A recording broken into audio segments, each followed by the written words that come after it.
Okay, now the fifth one is moderation. And you know, with your kids, when they come out, they're very spontaneous and open, right? They're just these little beings, everything's open, spontaneous. And over time, we have to teach them moderation. A great example is, you know those big balls that you sit on? I always they're good for your back, and Pilates balls. So a good analogy of that is bringing that into our house and then watching it bounce at all the different places it could start breaking things. And it was like a great depiction of this has a place and a time where this is useful, and with kids in the house, it wasn't. So a friend of mine had a caged-in, what do you call it? Trampoline? Perfect for those. They got to sit on, they get to play on it, and it was like a contained space. So moderation is that. Moderation is we're teaching our children boundaries all day long, and what's moderate, how to contain themselves, where they can have their indoor voices, where they can have their outdoor voices. You know, you name it. All the places where you have to teach them from big, wide, whatever, to in this place we're more like this. In this place we can be more like that. So, moderation. So what I teach is we have to be moderate on 5 different angles. First is in our thinking. How many of you have watched your minds make up really scary stories and get yourself totally strung out on some story? The second is our feeling. We can get triggered, and when we're triggered, remember I said that limbic system is running, and when our limbic system is running, it's fight, flight, or freeze, and we're just like, so big feeling. It's like, whoa, that's not good for my body to be that activated and that accelerated, and I got to start going, so what's the thought that's getting me that worked up? And is that thought really true? And I teach things like, I don't know if you guys know Byron Katie. Any of you guys heard of Byron Katie? Byron Katie is a woman who basically got into a very, very, very severe depression. She was in her mid-50s. She was a real estate agent. She had 3 kids, a husband, and she ended up like in a fetal position, and the only place it would take her was an eating disorder clinic. So she took herself there. They tried all these different techniques. It didn't work. She came up with 4 simple questions and a turnaround. Is that thought true? So this would be back to the mind control. Is it really true? She got a yes. Is it really true? Prove it to me it's true. So this is getting that wily mind under control. How do I feel when I have that thought? How would I feel if I let that thought go? And the 5th is a turnaround that the first thought is actually not true. So what happens, how we're wired, is we will have belief systems that we're not necessarily conscious of. Some of them we're conscious of, some we're not. And you know how your mind is like a highway? Like thoughts just show up. You don't even invite them in. They just show up, right? Well, there's some thoughts you just let go because like, that's a nutty thought. That's not true. You just do it instinctively. The ones we park in our garage match our belief systems. Let's say, you know, my husband is not talking to me. I know he's mad at me. And now I'm like, well, why is he mad? And oh my God, he has no right to be mad at me. I didn't do anything wrong. And all of a sudden, I'm all stirred up about my husband. I don't even know what's happening with him. I've made up a story. So our thoughts lead to our feelings. Our feelings then flood our body with, especially stress feelings, flood our body with stress hormones, cortisol, adrenaline, and we're getting worked up, right? And then our muscles, they get tight because we're going to either fight, remember that limbic brain, or we're going to run, or we're going to freeze. All 3 of those, our muscles are tightening. As soon as our muscles tighten, we don't have enough oxygen for all 3 parts of the brain. So the limbic brain's going to be running the show. But getting it conscious, breathing. Oh man, I'm all tight. Oh, I can feel my shoulders. I breathe, I feel a little bit better. Breathe a little deeper. Oh, I'm calming down. Oh, wow, breathe. Oh, wow, I can get my feet on the ground again. Oh, I'm out of my head and I'm in my body, and my body's going, oh, thanks a lot for noticing I was all wrecked there for a bit. Thanks for breathing into me, and now I'm feeling a little more centered, a little more grounded. Oh, and I can think a little clearer. Ah, wow, life is looking a little better. I'm feeling a little better. My physiology is better. And now my behavior, which comes out of my physiology, is going to be better.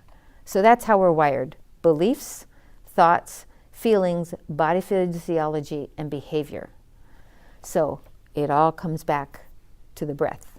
And then what are those belief systems that I have to start tracking, because I'm parking some nutty thoughts in the garage of my brain and they are making me unhappy camper. Not so good. Okay? So that's moderation in our thinking, our feeling. It brings it into our body physiology, our physical body. And physical body, I think about, what foods we eat, how much we drink, what other substances we take in, how much we exercise, how much we work, how much we sleep, how much we party. All of those, like, what are you doing with your physical body? How are you treating it? How are you keeping it moderate? How are you honoring that it has to be on that teeter-totter in that more balanced place? And I'm sure you've all experienced where you get out on one of those edges and man, do we pay. And then our families pay.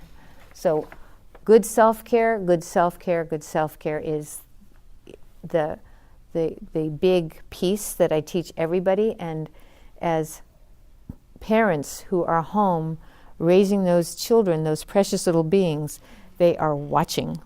You are teaching them how to take care or not take care, think or not think, feel or not feel. So, I mean, it's a big job. And I just want to honor it's a big job. And in some ways, I also want to say that each of you will do your best job and you won't be able to get it perfect.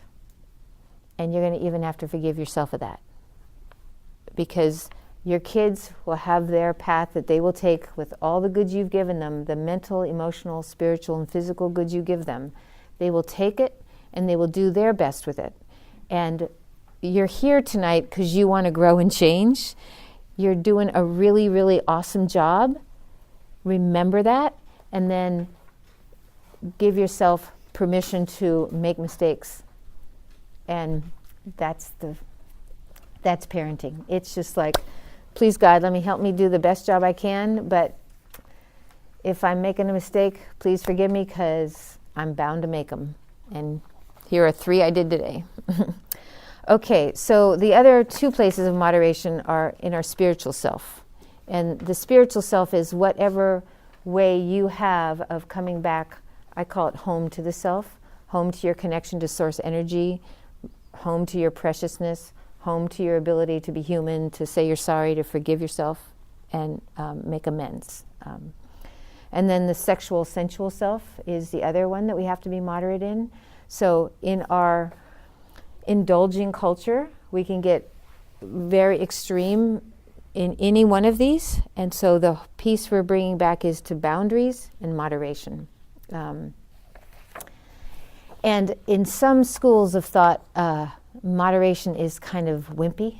I don't know how many of you have ever been exposed to that, but that was one of mine growing up. I had these 2 older brothers who were like always competing, and going to the edge was like the thing to do. And I'm, the youngest trotting along to go, I want to keep up, I want to keep up, I want to be noticed, I want to be noticed. Oh, we're going to jump off the dam and the Russian River. Okay, how do we do that? Okay, it's a long way down and it's really scary, but here I go. So there are all kinds of ways that we in our lives, not knowing these skills when we were kids, will have tried and done certain things that we can look back and go, oh man, that was dangerous, or that was like bad, or that was stupid. Okay, I have to forgive myself, and then I have to work on how do I shift it now, because I only have now. That is all I have is now. And so back to the thinking. I don't know if you guys know this, but in psychology, what has come to be recognized as depression is when we go back into the past and we're analyzing the past and we're not being able to forgive it and letting it go. And that's what depresses us. Woulda, coulda, shouldas. Anxiety is where we go into the future and we think about the future that's not even here, thinking and going into reaction to that. So, do you know this guy Eckhart Tolle? Have you guys heard of Eckhart Tolle or Tolle? So his big deal about the power of now, he was really trying to hone in to another spiritual belief, is that we only have now, and that now is what creates the future. Not you thinking about the future, but creating it now. Being in the now is what's going to create a future that looks like that, or that. And so that's what we're always kind of like, okay, come back to now. I don't know about any of that out there. All I know is right now, and what can I do right now to help myself, to help my kid, to help my mate, and to show up to be the highest and best being I can be in this moment. In this moment.